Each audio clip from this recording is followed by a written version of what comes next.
تحریک انصاف ہمارے عمران اوپر خان فرض خطاب کر ہوتا رہے تھا ہیں کہ ہم جدوجہد کریں، کیونکہ جدوجہد یا جہاد یہ ہماری بہتری کے لیے ہوتا ہے کہ جب ہم ظلم اور ناانصافی کے خلاف جب ہم جدوجہد کرتے ہیں تو ہم اپنی بہتری کرتے ہیں۔ اور تین قسم کی جہاد ہے، ایک تو ہتھیاروں کی ہے، ایک جو سب سے کمزور، اب دل میں کئی لوگ سوچتے ہیں کہ ظلم ہو رہا ہے لیکن کچھ نہیں کرتے، دل میں کڑتے ہیں، لیکن یہ جو دوسری جہاد ہے یہ آواز کی جہاد ہے، یہ منہ سے پروٹیسٹ کرنے کی جہاد ہے، اور یہ اس لیے ضروری ہے، اور یہ ہر جمہوریت کے اندر انسانوں کو اللہ جمہوریت حق دیتی ہے، اللہ تو ہمیں ہمارے پہ فرض کر دیتا ہے کہ ہم جب معاشرے میں ناانصافی دیکھتے ہیں تو ہم اپنی آواز بلند کریں۔ اس لیے میں نے آج آپ سب کو اس پروٹیسٹ کے لیے آج میں نے کہا کہ آپ کی بہتری کے لیے آپ نکلیں، کیونکہ مجھے خوف ہے کہ یہ جو ابھی قیمتیں بڑھی ہیں یہ یہاں رکیں گے نہیں، جو ہم آگے دیکھ رہے ہیں یہ ابھی مزید اور بڑھنے والی ہیں، اور جو پھر اس کا جو متاثر ہوگا اس سے وہ ہمارا سارا نچلا طبقہ، ہمارا سفید پوش، ہمارا تنخواہ دار، خاص طور پہ ہمارے کسان، کیونکہ ان کو یہ بڑا متاثر کرے گا، یہ جو خاص طور پہ جو ڈیزل اور بجلی کی قیمتوں پر گئی ہیں۔ تو میں سب سے پہلے آج میں یہ، اور سارے پاکستانیوں کا یہ سوال ہے کہ یہ کیا ہوا کہ جب سے یہ عدم اعتماد ہوئی ہے اس کے بعد یہ ملک کے اندر یہ کیا طوفان آ، یہ جو پی ڈی ایم کے لوگ ہیں یہ سب کہتے ہیں کہ جی دیکھیں عمران خان نے بارودی سرنگیں چھوڑ دی ہیں، کہ جی آئی ایم ایف سے کوئی ان کے سمجھوتے تھے جس کی وجہ سے یہ قیمتیں آسمانوں پہ چڑھا دی ہیں، یعنی ہمارے بعد ڈیزل، پٹرول، گیس، بجلی، آٹا، چاول، یہ ساروں کی قیمتیں بڑھ گئی، لیکن تھوڑی سی نہیں بڑھی۔ ہماری باری تو مجھے یاد ہے کوئی 12 روپیہ بڑا تھا پٹرول یا ڈیزل، تو انہوں نے مہنگائی مار شروع کر دی تھی۔ جب سے یہ آئے ہیں انہوں نے 84 روپیہ لیٹر پٹرول کی قیمت بڑھائی، 110 روپے لیٹر ڈیزل کی قیمت بڑھائی۔ اب یاد رکھیں ڈیزل خاص طور پہ کسان، اور آج کل سب سے زیادہ کسانوں کو متاثر کرے گا، اور وہ آگے ہماری فوڈ سیکیورٹی پہ، کہ ہم نے 22 کروڑ لوگوں کو کھلانا ہے۔ ہمارا تو اس وقت اگر ہمارا کسان خوشحال ہے تو ملک بہتر ہے، تو لہٰذا اس کا ایفیکٹ ہر طبقے پہ پڑے گا، ٹرانسپورٹ پہ پڑے گا اس کا، اور ابھی ایفیکٹ آگے بھی آئے گا۔ بجلی کے بل آئیں گے لوگوں کے پاس جولائی میں، اس کے بعد لوگوں کو اندازہ ہوگا کہ کتنا بڑا مہنگائی کا ایک بم پھٹا ہے۔ تو سوال ایک یہ ہے کہ یہ ایک دم اتنی مہنگائی کیوں کی ہے؟ تو یہ کہتے ہیں کہ جی ہم آئی ایم ایف پروگرام میں تھے۔ آئی ایم ایف کے پروگرام میں یہ تو 2 مہینے سے ہیں، ہم 2.5 سال سے آئی ایم ایف کے پروگرام میں تھے۔ کیا ہمارے اوپر پریشر نہیں تھا یہ قیمتیں بڑھانے کا؟ کیا ہم نے نہیں آئی ایم ایف سے ہماری بار بار نیگوسیشنز ہوئی؟ کیا ہم نے اپنے لوگوں کے مفادات کی حفاظت نہیں کی؟ اور یہ کیوں نہیں کر سکتے؟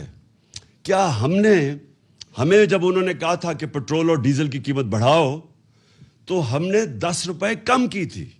کیسے کی تھی؟ ہم نے ادھر ادھر سے پیسے نکالے تھے، ہماری ریکارڈ ٹیکس ہم نے اکٹھا کیا تھا، اور جب ریکارڈ ٹیکس اکٹھا کیا اور پھر ہم نے جگہ کہیں پیٹ کاٹ کے، لیکن ہم نے 200 ارب کی سبسڈی دی ڈیزل اور پٹرول نیچے رکھنے کے لیے، کیونکہ ہمیں پتا تھا کہ جب آپ ڈیزل اور پٹرول بڑھاتے ہیں سب کچھ بڑھ جاتا ہے۔ 4 روپے یونٹ بجلی کم کی ہم نے، تو اس کے لیے سبسڈی ہم نے نکالی۔ ہم بھی آئی ایم ایف پروگرام میں تھے، اور یہ یاد رکھیں کہ ہم آئی ایم ایف کے پروگرام میں ہوتے ہوئے ہم نے ہیلتھ کارڈ دیا۔ پاکستان کی تاریخ کا سب سے بڑا اگر فلائی کام ہے وہ ہیلتھ کارڈ ہے، کہ ہر خاندان کو، ہمارے جتنے صوبے تھے، ہر خاندان کو 10 لاکھ روپیہ ہم نے ہر خاندان کو دیا 1 سال کے لیے ہیلتھ انشورنس۔ کسی بھی ہسپتال میں علاج کروا سکتے تھے. کبھی پاکستان میں اتنا بڑا پروگرام نہیں آیا. پھر ہم نے کامیاب پاکستان کیا, اور کامیاب پاکستان میں ہم نے قرضے دیے سود کے بغیر نچلے طبقوں کو. ہم نے احساس کے پروگرامز کی سب سے زیادہ پیسہ خرچ کیا احساس پہ. احساس راشن کیا کہ لوگوں کو ہم نے نچلے طبقے کو 1.5 کروڑ گھرانوں کو 1.5 کروڑ گھرانوں کو ہم نے احساس راشن کارڈ دیا کہ وہ جا کے آٹا, گھی اور چینی وہ ایک ڈسکاؤنٹ پہ لے سکیں کریانہ سٹور سے. تو یہ ساری چیزیں ہم بھی آئے ہوئے پروگرام میں تھے. اس کے باوجود ہم نے اپنے قوم کا دھیان رکھا. ہم نے کوشش کی کہ لوگوں کے اوپر پریشر نہ پڑے. یہ کہتے ہیں کہ جناب دنیا میں عالمی مہنگائی ہو گئی. عالمی مہنگائی تو پچھلی گرمیوں سے ہے. یہ جو ساری قیمتیں بڑھی ہیں یہ تو پچھلی گرمیوں سے بڑھ رہی ہیں. تو یہ ہمیں بھی سارا کچھ فیس کیا. کہنے کا مقصد یہ ہے کہ آج یہ کیا اتنا بڑا طوفان آیا کہ ہماری مہنگائی بھی آسمانوں پہ چلی گئی اور مزید اور جانی ہے. اور اس کے بعد جو ہماری معیشت ہے, جو نقصان ادھر ہو رہا ہے. یہ جب کہتے ہیں کہ جی ہمیں بڑا مشکل برا پاکستان ملا, برا تو ہمیں ملا تھا مشکل وقت. یہ چھوڑ کے گئے تھے جو اصل بارودی سرنگ تھی, اس کو کہتے ہیں کرنٹ اکاؤنٹ ڈیفیسٹ, بیرونی خسارہ, کیونکہ وہ ڈالرز کے اندر خسارہ ہوتا ہے. پاکستان کی تاریخ کا یہ سب سے بڑا خسارہ چھوڑ کے گئے تھے, $20 ارب. اس کے باوجود تیسرے سال میں ہم بالکل خسارہ کم کر چکے تھے, اور خسارہ بھی کم کیا, اور 5.6% پہ ہماری اکانومی بڑھ رہی تھی. اور یہ یاد رکھیں کہ یہ کرونا کا سال تھا, اور اس سے جو 2 سال کرونا کے تھے, دوسرا اور تیسرا ہمارا سال کرونا کا سال تھا. اور کرونا کا کے باوجود 5.6% پہ پاکستان بڑھا, جب ہندوستان -7% پہ چلا گیا. ان کی گروتھ, ان کی دولت میں بجائے اضافہ ہونے کے نیگیٹو میں گیا. اس دور میں جس طرح پاکستان نے سب سے, یہ صدی میں ایک دفعہ اتنا بڑا بحران آتا ہے جو کرونا کا ساری دنیا میں عذاب آیا, تو پاکستان وہ ملک تھا چند ملکوں میں سے جس نے سب سے بہترین طریقے سے اپنے لوگوں کو بچایا, غریبوں کو بچایا, اپنی معیشت کو بچایا. اور اس میں میں آج خاص طور پہ پھر سے, میں پہلے بھی کہہ چکا ہوں کہ میں آج خراج تحسین پیش کرنا چاہتا ہوں ہماری NCOC جو ہم نے سٹرکچر بنایا تھا, جس کو اسد عمر اس کے لیڈ کر رہے تھے, جس میں سارے پاکستان کے ادارے تھے, سب نے اپنا کام کیا, جس میں پاکستانی فوج بھی تھی. اور ابھی جو ہمارا فیٹف میں سے ہم نکلے ہیں, فیٹف کے اندر بھی سب نے مل کے, ایک ملک نے مل کے لڑا تھا, جس میں سارے ادارے, جس میں حماد نے لیڈ کیا تھا, جس میں سارے ادارے تھے, جس میں پوری کوشش کی, بلکہ پرائیویٹ لوگ بھی تھے, جس میں پاکستانی فوج بھی تھی. سب نے مل کے اتنے بڑے ایشوز ہمارے دور میں ریزالو ہوئے. اسی دور میں جب ہم IMF میں تھے, اسی دور میں جب عالمی بحران تھا, ایک قوم بن کے ہم اس سے نکلے تھے. یہ جو آج پھنسے ہوئے ہیں, یہ جو آج ہماری ساری جو اتنی مشکلوں سے ملک کو ہم نکول کے یہاں لے کے آئے تھے, آج مہنگائی کے علاوہ جو ہماری معیشت ہے خطرے میں ہے. موڈیز کے اندر جو کریڈٹ ریٹنگ کرتا ہے کہ ایک ملک کی کریڈٹ ریٹنگ انہوں نے مائنس میں ڈاؤن گریڈ کر دیا ہے. اس کا کیا مطلب ہے؟ پاکستان کو قرضے نہیں ملیں گے. اگر قرضے ملیں گے تو بہت مہنگے قرضے ملیں گے. اور یہ دوسری چیز, وابڈا کی ریٹنگ ایسی تھی کہ وہ خود انٹرنیشنل لونز لے سکتی تھی. اب جب سے یہ آئے ہیں اس کی بھی ریٹنگ ڈاؤن گریڈ کر دی ہے. اس کا مطلب کہ وابڈا کو وہ لونز نہیں ملیں گے, اور اگر ملے تو بہت مہنگے ملیں گے. اس کا مطلب جو اسی دور میں جو 10 ڈیم جو ہمارے دور میں شروع کی ہوئی ہیں, وہ اب خطرے میں چلی جائیں گی, کیونکہ اگر پیسہ قرضے نہ ملے تو یہ کیسے پورے ہوں گے. تو میرا سوال یہ ہے کہ جب یہ ملک ترقی بھی کر رہا تھا, اس کی 5.6% تیسرے سال میں اور 6% چوتھے سال میں جب اس کی اکانومی گرو کر رہی تھی, دولت میں اضافہ ہو رہا تھا, جب ریکارڈ ہم ٹیکس اکٹھے کر رہے تھے, وہ بھی ایک وجہ ہے کہ ہم پیسے نکال سکے عوام کے اوپر بوجھ کم کرنے کے, سبسیڈائز کرنے کے لیے. ریکارڈ 6.2 ٹریلین یعنی 6,200 ارب روپے کا ہم نے ٹیکس اکٹھا کیا, پاکستان کی تاریخ میں سب سے زیادہ. اور اسی دور میں سب سے زیادہ پاکستانی اوورسیز بیرون ملک پاکستان ریمیٹنسز ہمیں بھیجیں $31 ارب کی، $32 ارب کی ہماری ایکسپورٹس تھی، اور جو ہماری فصلیں تھی، جو ہمارا ایگریکلچر ٹرانسفارمیشن پلان تھا، اس کی وجہ سے جو کسانوں کے پاس پیسہ گیا، جو ہم نے ان کی مدد کی، ریکارڈ فصلیں ہوئی ہمارے پاس، 4.4% پہ ہمارا زراعت ہماری آگے بڑھ رہی تھی. تو اس وقت کیا ہوا کہ آج سارا کچھ نیچے جا رہا ہے؟ اور وہ ہوا کیا؟ میں آج اب سب کو یہاں بتانا چاہتا ہوں کہ ہوا کیا. ہوا یہ کہ ایک سازش ہوئی امریکہ سے، ایک سازش جس سے یہاں میر جعفر اور میر صادق ان کے ساتھ ملے. اس کے بعد انہوں نے پلان کیا ہماری گورنمنٹ گرانے کا. اس سے جو سیاست کے اندر، جو ملک کے اندر سیاسی ماحول تھا وہ غیر یقینی ہو گیا، پولیٹیکل انسرٹنٹی ہو گئی. اس افیکٹ پڑا معیشت کے اوپر. میں نے جا کے نیوٹرلز کو، میں نے ان کو سمجھایا کہ دیکھیں اگر یہ سازش ہو رہی ہے، بڑا اچھا آپ نیوٹرل رہیں، لیکن یہ جو سازش ہو رہی ہے اگر اس وقت گورنمنٹ کو گرا دیا گیا اس سازش کے تحت تو یہ ان سے سنبھالا نہیں جائے گا. ہم نے بڑی مشکل سے یہاں تک آئے ہیں. یہ بڑی مشکل سے کرونا سے نکل کے جو کموڈٹی سپر سائیکل تھا، یہ جو جب یوکرین میں گیا روس اور جو جنگ ہوئی تو اس کی وجہ سے جو اثرات تھے، بڑی مشکل سے ہماری معیشت یہاں کھڑی تھی.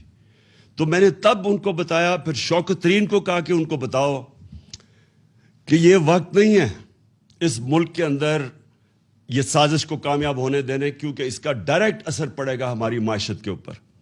اور مجھے افسوس سے کہنا پڑتا ہے کہ وہ ٹائم تھا کہ اس سازش کو ناکام کرنے کا، کیونکہ ہمیں پتا تھا کہ نہ ان لوگوں کے پاس قابلیت ہے، نہ ان کے پاس اہلیت ہے، اور ان کا مقصد ہی آنے کا کچھ اور ہے.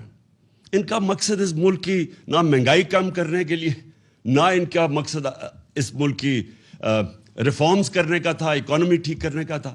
ان کا تو مقصد ہی کچھ اور تھا. اور وہ جو مقصد تھا، میں بڑا شکر گزار ہوں ان کے وزیر دستگیر کا، خرم دستگیر کا، جس نے ٹی وی پروگرام پہ کہہ دیا. اس نے کہا ہمیں تو صرف یہ تھا، اور اس نے دو چیزیں کہی. اس نے کہا ایک تو ہمیں ڈر لگا ہوا تھا کہ اگر یہ رہ گیا، اس نے ججز اور ڈال دینے تھے، اور اس نے ہمارے جتنے لیڈر تھے انہوں نے جیلوں میں چلے جانا تھا، جس میں شہباز شریف نے بھی چلے جانا تھا. تو پہلا تو میرا سوال یہ ہے کہ کیا یہاں کی عدالتیں آزاد نہیں ہیں؟ کیا یہاں کی جو عدالتیں ہیں اس میں کوئی ہماری انٹرفیرنس ہوئی ہے آج تک؟ ہم تو وہ زمانہ نہیں کہ ہم ٹیلی فون کر رہے ہیں کہ جسٹس قیوم جی ہمیں کیس میں یہ رزلٹ چاہیے. ہم نے تو سپریم کورٹ کے اوپر کبھی سوچا نہیں حملہ کرنے کا. ہم نے کسی ادارے کو، ہم نے آج تک ہم نے اداروں کو چلنے دیا. نیب کا ادارہ جو چلا ہے، میں بتا دوں آج کہ نیب نے کوئی 280 ارب روپیہ اپنے سارے کوئی 18 سال میں اکٹھا کیا تھا. ہمارے 3 سالوں میں انہوں نے 480 ارب روپیہ اکٹھا کیا ہے، کیونکہ ہم نے مداخلت کسی میں نہیں کی. تو میں جو آج سوال پوچھتا ہوں کہ یہ جو خرم دستگیر نے بات کی ہے، اس سے یہ واضح ہوتا ہے کہ ان کا تو مقصد تھا ہی نہیں اور کچھ سوائے NRO 2 لینے کا. ان کا تو مقصد یہ کہ تھا. اسی لیے یہ ساری جدوجہد تھی. 3.5 سال سے یہ بار بار جو بلیک میل مجھے کیا جا رہا تھا، یہ تو صرف چاہتے تھے NRO، دوسرا NRO. یاد رکھیے ان کو پہلا NRO مل چکا ہے. ان کو ملا، جنرل مشرف نے NRO دیا، جو ساری ان کے کرپشن کیسز تھے. 2 دفعہ ان کی حکومتیں گئی کرپشن پہ 90 کی دہائی میں. تو جو سارے ان کے کرپشن کے کیسز تھے وہ سب جنرل مشرف نے معاف کر دیے تھے. یہ جو ہے یہ NRO 2 ہے. یہ انہوں نے 10 سالوں میں جو چوری کی تھی، یہ 95% جو کیسز ہیں یہ سارے ان کے دور کے ہیں. یہ ان کے جو 10 سال تھے ان کے دور کے کیسز بنے ہوئے ہیں. اور اب انہوں نے کیا کیا؟ انہوں نے جو قانون لے کے آئے ہیں نیب کی امینڈمنٹس کا، میں آج اب ساری قوم کو یہ بتانا چاہتا ہوں. انہوں نے جو نیب کا امینڈمنٹ قانون لے کے آئے ہیں، اور یہی قانون انہوں نے کوشش کی تھی جب ہم فیٹف کی لیجسلیشن اسمبلی سے پاس کر رہے تھے, اور ہمارا مقصد یہ تھا کہ فیٹ ایف سی گرے لسٹ سے نکلیں, جو ان کی وجہ سے ہم گرے لسٹ پہ تھے. تو جب ہم نے فیٹ ایف کا قانون پاس کیا تو انہوں نے تب کوشش کی, بلیک میل کیا کہ ہم فیٹ ایف کے لیے تب ووٹ دیں گے جب آپ ہمیں این آر او دیں گے اور یہ نیب کے اندر چینجز لے کے آئیں گے. تب آپ کو پتا ہونا چاہیے انہوں نے واک آؤٹ کر دیا, انہوں نے فیٹ ایف کی لیجسلیشن نہیں پاس کی تھی, یہ باہر چلے گئے تھے.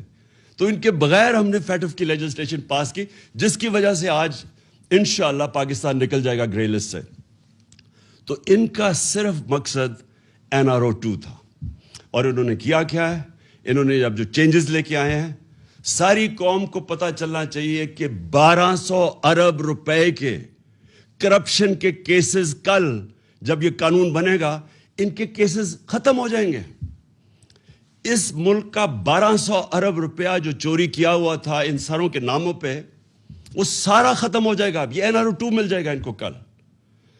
اب سوال یہ ہے کہ یہ جب کہتے کہ جی ہم بے بس ہیں, میرا ان سے سوال یہ ہے کہ اگر آپ سنسیئر ہیں اس ملک سے, تو کیا آپ کو یہ جو 1200 ارب ہے, اس میں سے اگر آپ یہ معاف کروا رہے ہیں, سوچیں یہ اس کا 400 ارب آ جائے تو ہم پھر بجلی کی قیمت نیچے لا سکتے ہیں. اور پھر میں ان سے سوال پوچھتا ہوں کہ جب ہم نے روس سے بات شروع کر دی تھی تیل کی, اگر آپ کو فکر تھی اس قوم کی اور آپ سارا وقت 3.5 سال سے مہنگائی کی بات کرتے تھے, تو اگر آپ نے مہنگائی کم کرنی تھی تو آپ نے کیوں نہیں, 2 مہینے ہو گئے, کیوں نہیں آپ نے روس سے تیل کی بات کی؟ کیونکہ آپ امریکہ کے غلام ہیں, امریکہ کی اجازت نہیں ملتی. ہم نے جب تیل سبسڈائز کیا تھا تو ہمارا پوری کوشش یہ تھی کہ اس کے بعد ہم روس سے سستا تیل لیں گے جو ہندوستان لے رہا ہے, جو سری لنکا لینے لگا ہے, جو بنگلہ دیش لینے لگا ہے. ہم نے بھی روس سے تیل لینا تھا اور اس سے پھر ہم نے لوگوں کے اوپر بوجھ نہیں آنے دینا تھا.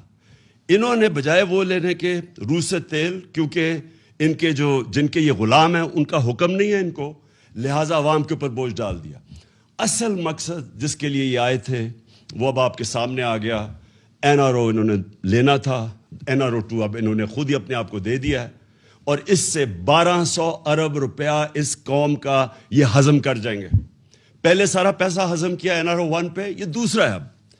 اور پھر جو دوسرا مسئلہ یہ ہے کہ پاکستان کو جدھر یہ لے کے جا رہے ہیں, اب مجھے خوف ہے کہ یہ اس طرف جا رہا ہے جدھر سری لنکا ہے.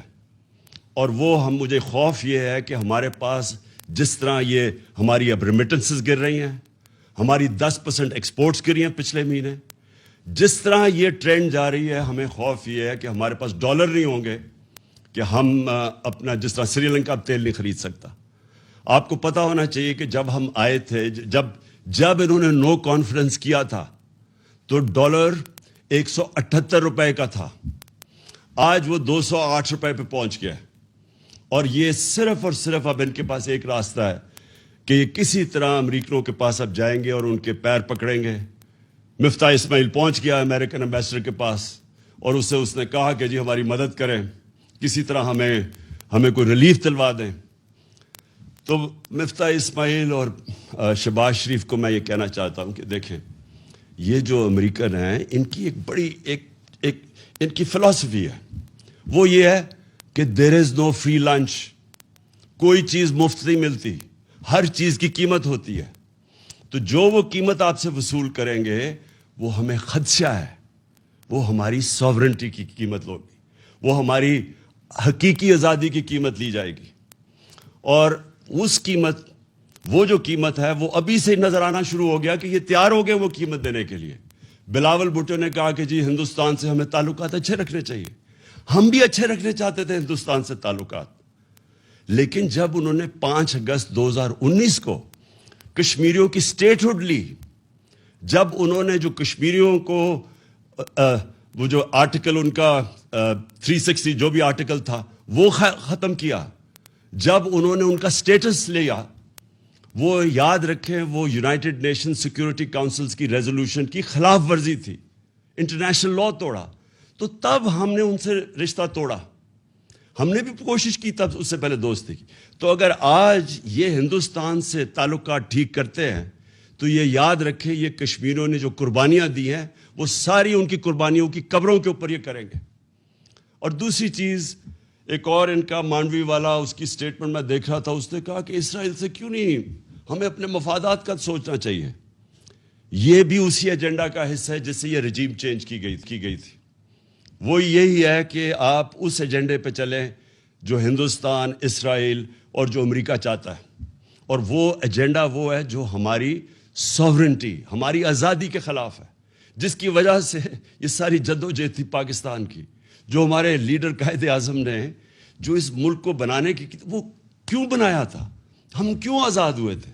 تو اگر یہی کرنا ہے کہ جا کے اپنی ساری نظریے کو اس سب کو دفن کرنا ہے, اس لیے کہ یہاں ملک کے اوپر وہ چور اور ڈاکو آ گئے ہیں جن کے سارے پیسے باہر پڑے ہیں, ان کے اربوں ڈالر باہر پڑے ہوئے ہیں. جب چوری کرتے ہیں باہر پیسہ لے جاتے ہیں اور پھر پریشر ڈال کے اور لے لیتے ہیں. یہ لوگ جب تک ہیں, میں آج اب سارے پاکستانیوں کا آپ سب کو کہنا چاہتا ہوں, اگر یہ لوگ اس ملک کے اوپر مسلط رہے, یہ صرف تب رہیں گے کہ اس ملک کے سارے اداروں کو دفن کریں گے, اس ملک کے سارے انصاف کے اداروں کو دفن کریں گے. نیب تو ہو گئی دفن, ایف آئی او ہو گئی دفن, سرکاری نوکروں کو آپ نے دیکھ لیا کہ انہوں نے کیسے بھرتیاں چینج کی ہیں, میرٹ ختم ہو گئی.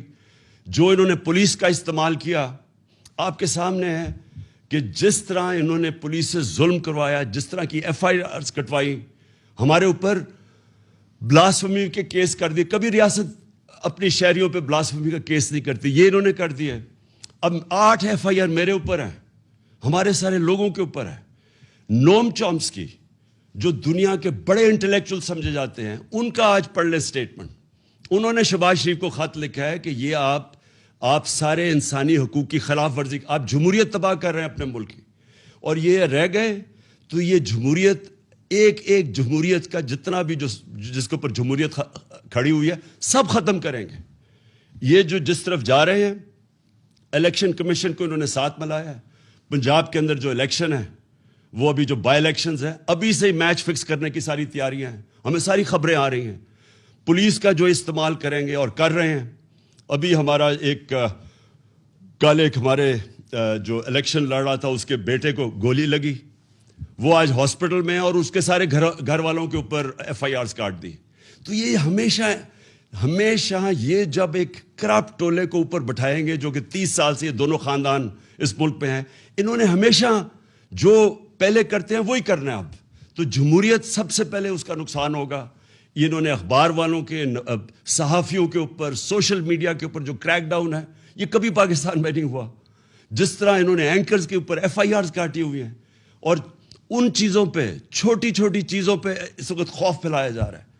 تو جو یہ راستہ پکڑا ہوا ہے, میں آج آخر میں ساری قوم کو کہنا چاہتا ہوں کہ دیکھیں یہ صرف ایک طرح یہ اس ملک کے اوپر مسلط رہیں گے, اور وہ خوف طاری کر کے. یہ جو خوف ہے یہ ایک سب سے بڑا بت ہے. میں بار بار اپنی قوم کو ایک چیز سمجھاتا ہوں کہ لا الہ الا اللہ, کوئی خدا نہیں ہے سوائے اللہ کے. یہ جو ایک خوف کا بت ہے, یہ اس طرح کے لوگ جو کرپٹ لوگ ہیں, جن کی ہمیں ساری تاریخ پتہ ہے, باہر بیٹھے ہوئے ان کے لیڈرز, پیسے باہر بیٹھے ہوئے ہیں, وہاں سے بیٹھ کے اس ملک کو کنٹرول کر رہے ہیں, اور جدھر ان کے پیسے پڑے ہوئے ہیں وہ ان ملکوں سے ہی کنٹرول ہو رہے ہیں. اس ملک کی نہ انہوں نے آزادی رہنے دی ہے, نہ انہوں نے ادارے چلنے دینے ہیں, نہ انہوں نے جمہوریت چلنے دینی ہے. انہوں نے جتنی دیر یہ آئیں گے اس ملک کو مزید اور نقصان پہنچائیں گے, صرف اپنے آپ کو اوپر مسلط کرنے کے لیے. لہٰذا ہم سب نے مل کے, ساری مل کے ہم نے جدوجہد کرنی ہے. آپ نے سب نے تیاری کرنی ہے. میں آپ کو کال دوں گا. ہم نے مسلسل جو ہمارا حق ہے, ہمارا آئینی حق ہے پرامن احتجاج, وہ ہم کریں گے, اور وہ ہم تب تک کریں گے جب تک ہمیں صاف اور شفاف الیکشنز کی ڈیٹ نہیں ملتی. میں پھر سے کہہ رہا ہوں, الیکشنز نہیں, صاف اور شفاف الیکشنز. صاف اور شفاف الیکشنز اگر نہ ہوئے مزید اور انتشار ہوگا. جس طرح پھر سے میں کہتا ہوں, جو پنجاب کے بائی الیکشنز میں میچ فکس کرنے کی کوشش جاری, اور جو ملک اس میں اگر اس طرح کے الیکشنز کروائے, اس سے ملک مزید اور انتشار کی طرف جائے گا، حالات اور بگڑیں گے، سیاست کے اندر غیر یقینی فضا بڑھتی جائے گی، وہ معیشت کو افیکٹ کرے گی۔ صرف راستہ ایک ہی ہے، صاف اور شفاف الیکشن کا، اور وہ ہم سب نے مل کے اس کے لیے جدوجہد کرنی ہے۔ پاکستان پائندہ باد۔ اہم ترین خبریں اب ایک کلک کی دوری پر، آپ کے پسندیدہ ٹاک شوز ہوں یا اہم ملکی یا غیر ملکی شخصیات کی نیوز کانفرنسز، ہر لمحہ باخبر رہنے کے لیے سبسکرائب کریں ہمارا یوٹیوب چینل۔ موسم کی صورتحال ہو یا کھیل کے میدان سے خبریں، اپنے موبائل فون سے ملکی اور بین الاقوامی اہم خبروں تک رسائی کے لیے ڈاؤن لوڈ کیجیے موبائل ایپ۔ باوثوق ذرائع سے مصدقہ خبروں، تجزیوں اور تبصروں سے مستفید ہونے کے لیے وزٹ کیجیے پاکستان کی سب سے بڑی نیوز ویب سائٹ www.arYnews.tv۔ ان سب کے علاوہ پاکستان کا سب سے بڑا فیس بک پیج ہو، سب سے بڑا نیوز انسٹاگرام اکاؤنٹ یا پھر ٹویٹر، ARY نیوز پہنچا رہا ہے خبریں سب سے پہلے آپ تک، تاکہ آپ رہیں ہر لمحہ باخبر۔